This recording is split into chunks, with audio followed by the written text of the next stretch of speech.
আমি প্রতিদিনের ন্যায় আজকে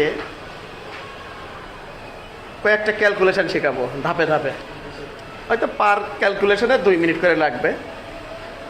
তা প্রথমে একটা প্রশ্ন করি, আর এফ টি এই ক্যালকুলেশনটাকে পারো কিনা? যদি পারো তাহলে বোর্ডে এসে লেখো, অথবা না পারলে বলো স্যার পারি না, শিখাই দেন, শিখিয়ে দেবো, তাই না? তাহলে আর এফ টি এটার ক্যালকুলেশন শিখতে হবে, তাই না? আর এফ টি মানে কি? R I G H T, right first time. এটার ক্যালকুলেশন করতে হবে, তাই না? এর একটা সূত্র আছে। কি সূত্র জানি? এর সূত্র আছে। সূত্রটা হচ্ছে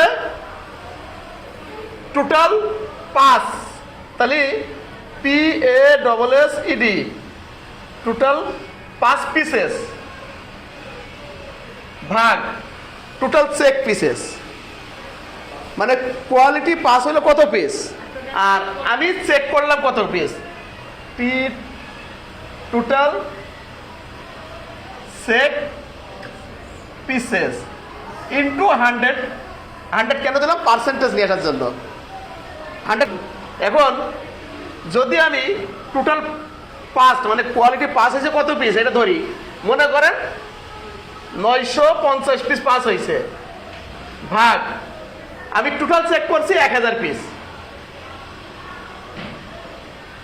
ইন্টু 100 কত হয় বলেন তো? কত হয়? ক্যালকুলেটর টেপেন। 950 ভাগ 1000 ইন্টু 100,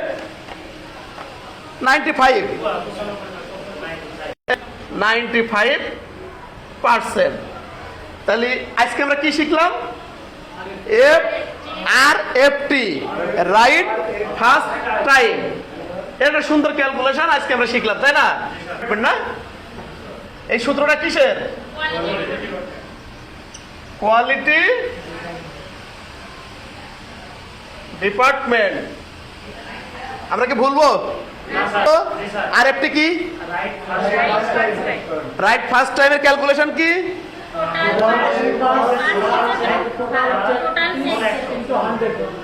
তাহলে ইনশাল্লাহ আমাদের একটা ক্যালকুলেশন শেষ। ধন্যবাদ সবাইকে, আসসালামু আলাইকুম।